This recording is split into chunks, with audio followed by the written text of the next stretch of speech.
Good afternoon, students. So today we'll discuss about compression tooling, or we can tell tablet tooling. Generally, in the last class we have completed about what are the excipients we are using, and also what are the methods of granulation, what problem arises during the compression of tablets. So today we'll discuss about tablet tooling.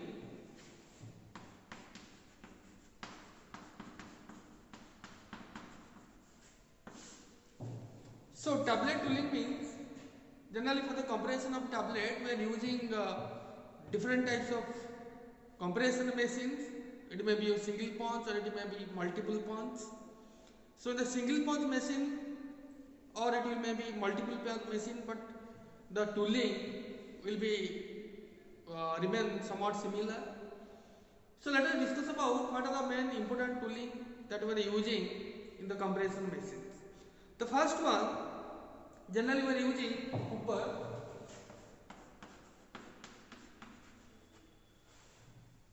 Generally the hooper we are using, that is we can tell it is a storage container from which the powders will flow or the granules will flow to the die, so that the tablet can be compressed inside the die by means of punch. So generally the hooper will be like this.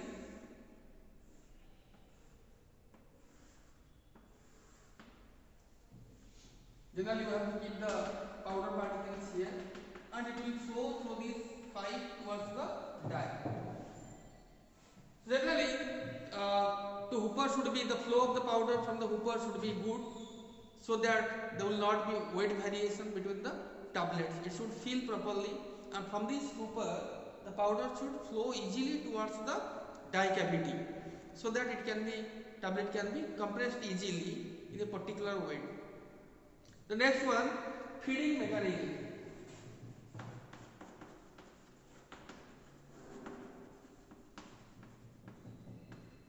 Feeding mechanism. Feeding mechanism means how the granules will flow towards the die cavity, and there is a mechanism to remove excess amount of powders or granules from this die cavity. That means if it is die, I am making diagram of the die.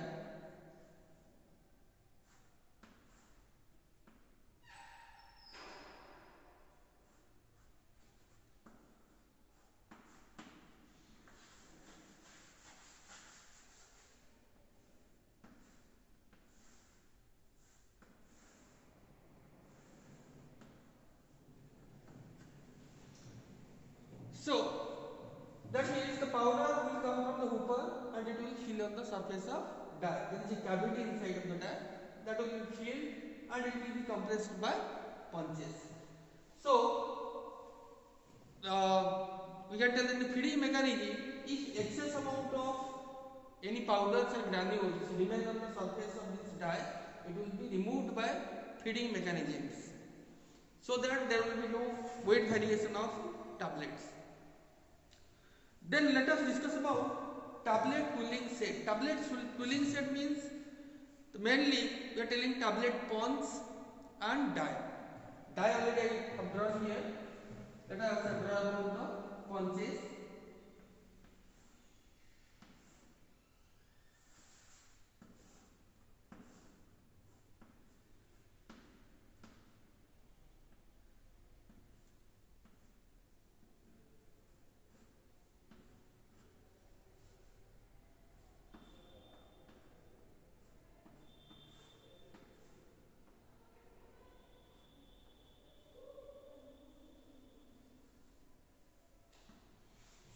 So generally the tablet tooling, there will be two punches. One is upper punch, another one lower punch. Upper punch and lower punch. Upper punch means which will remain on the top part, and lower punch means it will be remain on the bottom part of the die. So generally there are different types of parts there of the punch, like head. This is what we call head. This is neck. This is stem. Getting it? Then your we're telling as body.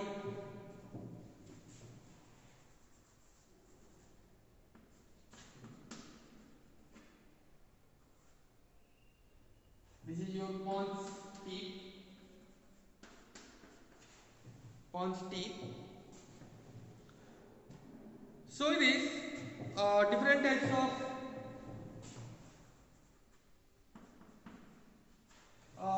we can tell different parts there of this Pons, head, stem, Pons tip, and this thing we are telling as the neck. Okay, neck part. But with this, same thing will be applied on this lower Pons also.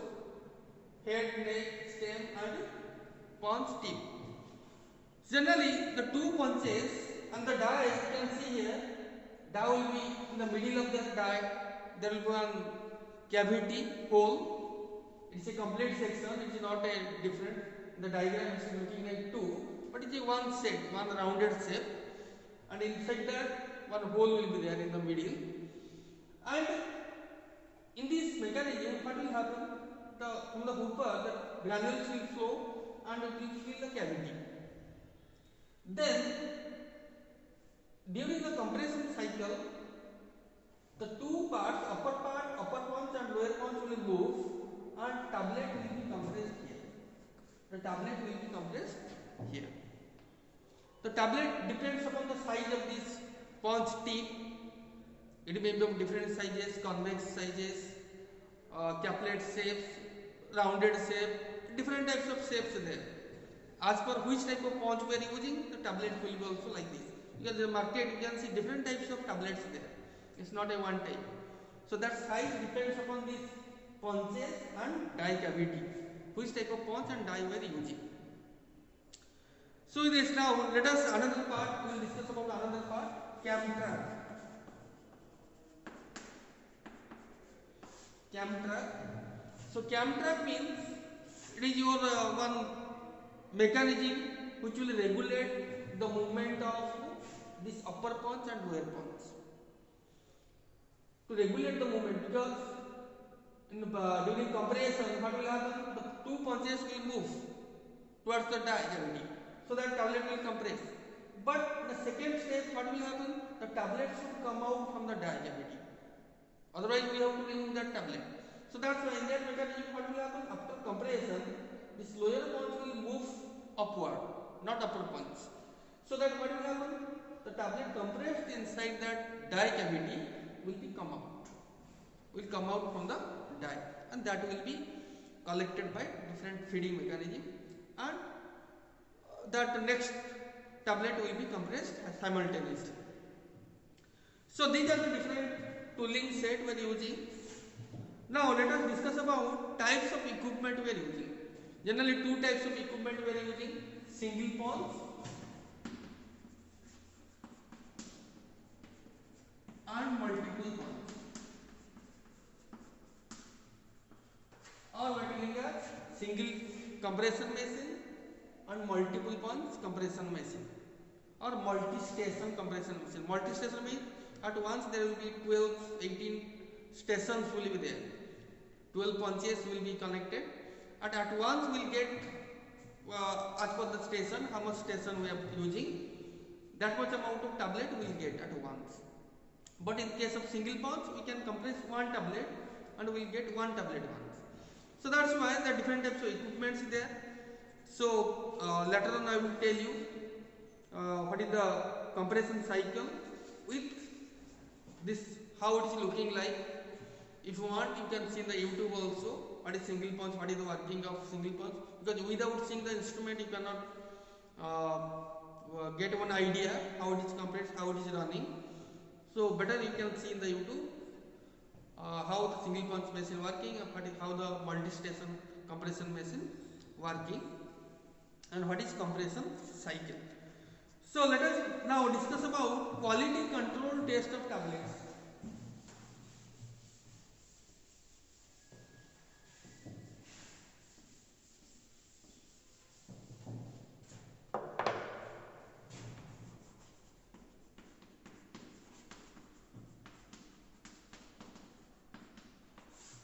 quality control test of tablets. So in this quality control test, or we are telling as evaluation of tablet, when the tablets is prepared, this is coming as per our requirement or not, it is having sufficient strength or not to withstand the transportation or different types of wear and tear during handling, and it should be have accurate amount of drug content, and it should have disintegration properly, and it should dilute properly. So that's why these are the quality control tests. From that we will confirm that the tablet prepared is having a good quality. So that's why we are discussing about quality control test of tablets. So let us discuss about quality control test. So in the quality control test, different types of official methods there, unofficial methods there. Official method means these are mentioned in the pharmacopoeia and also there is a limit. But unofficial means it is not mentioned in the pharmacopoeia, but we need to do the test to get the proper data regarding the tablets. That is not official. But we need to do the test to know during transportation process it is having sufficient strength. So let us discuss about what are the unofficial tests, then we will discuss about official tests. So this is the first one, tablet thickness.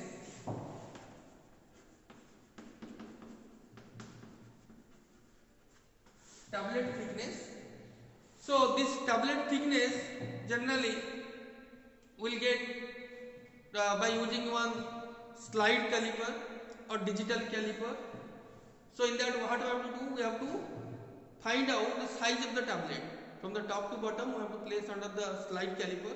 We have to see what is the millimeter of the tablet, what is the size in millimeter of the tablet. So and you have to conduct the experiment with different number of tablets, around 20 tablets, so that we will see all the tablets are within the range as per our requirement, and this will identify all batches are similar. There is no deviation.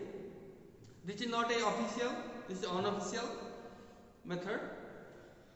So different types of technique we are using to find out the sizes of tablet or tablet thickness. Then tablet hardness. Hardness of tablet. So hardness means there is what is the crossing strength of the tablet.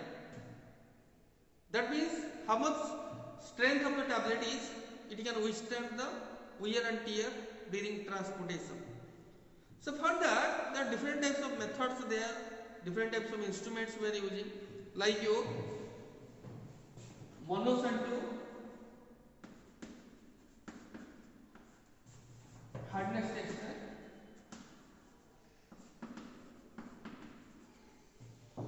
then your Pfizer hardness tester, idiot. So different types of hardness testers there, Pfizer hardness tester and your Monsanto hardness tester and strong curve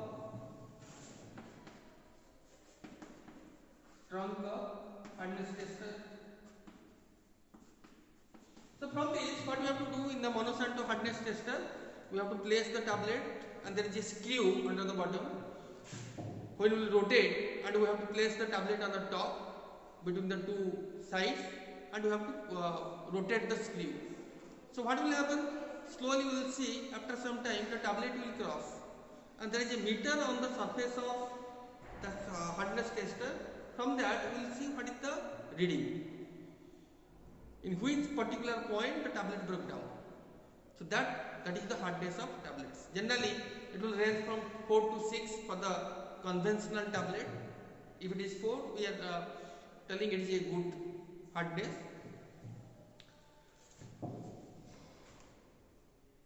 Now let us we'll discuss about another unofficial test, tablet friability.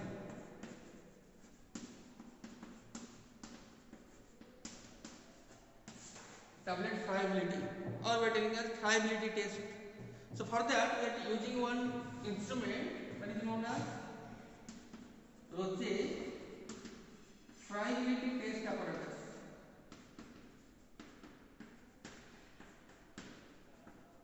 friability test apparatus.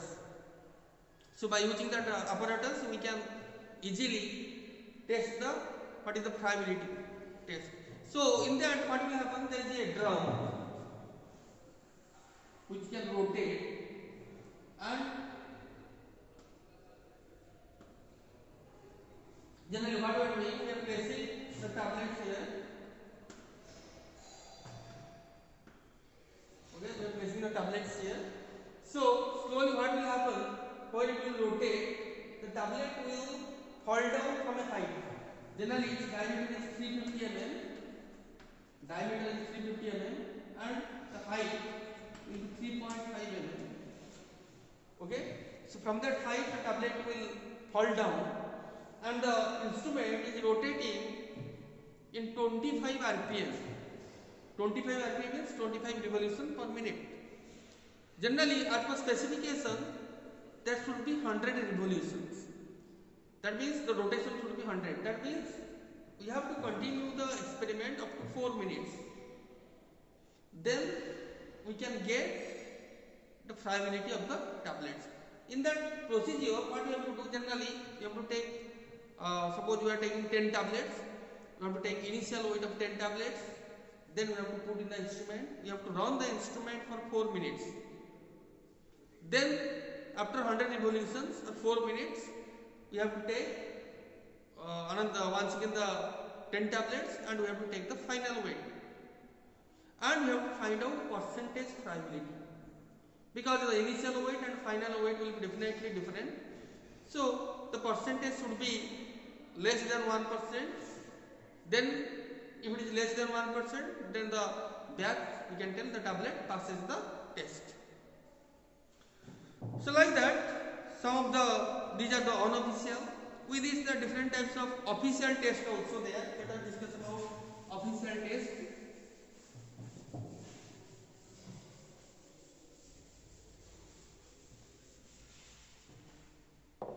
In the official test, the first one is weight variation test.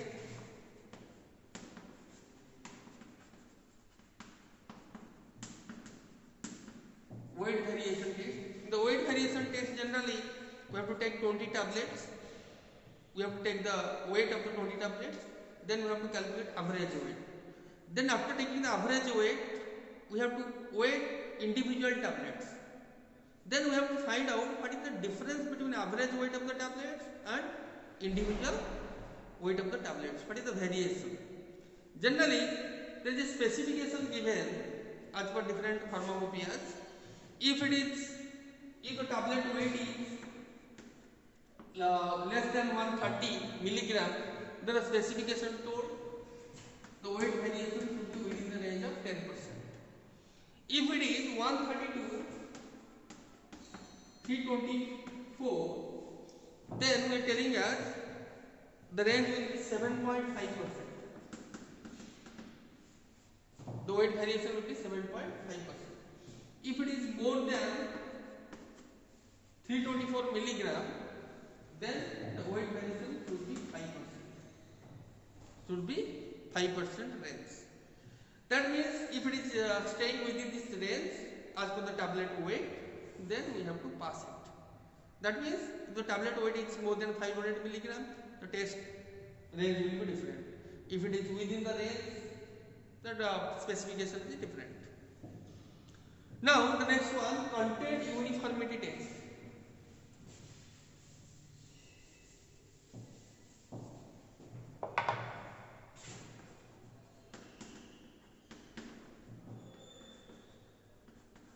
Content uniformity test.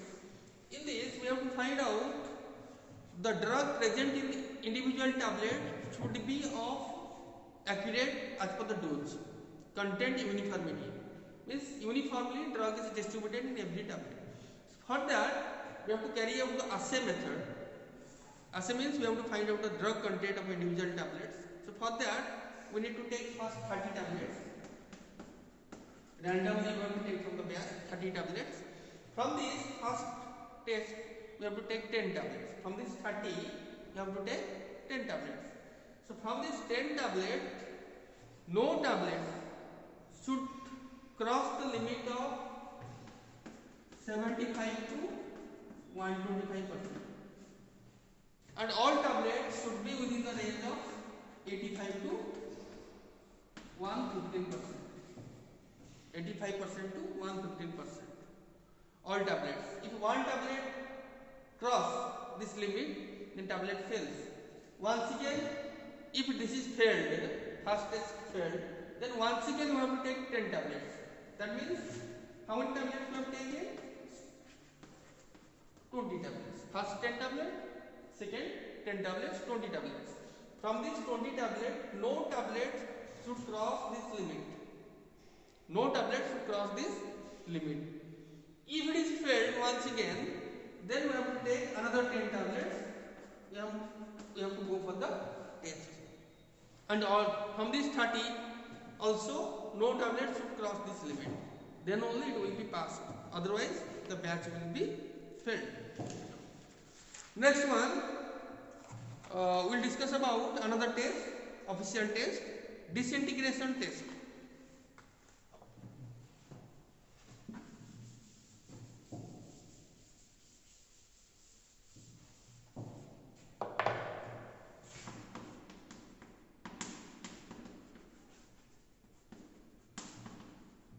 Disintegration test. So generally, the disintegration test, generally we are finding out that the disintegration test apparatus, we are finding how the tablet is able to break down to granules or particles. So for that, there is an instrument, disintegration test apparatus, which contains 6 holes. There is a vessel, basket. In that 6 holes will be there, and it will rotate up and so. And we have to find out how much time it is taking to break down of the tablets. I will show you later in the lab how the instrument is. So generally, there is a range. If you are taking tablets, uncoated tablet or film coated tablet, the time period taken to disintegrate will be different. As per specification, if it is uncoated, then the tablet should disintegrate within 15 minutes. The tablet should be disintegrated within 15 minutes. If it is film coated, then it should disintegrate within 60 minutes. If it is sugar coated, it should disintegrate within 30 minutes. If it is sugar coated, it should disintegrate within 30 minutes. If it is enteric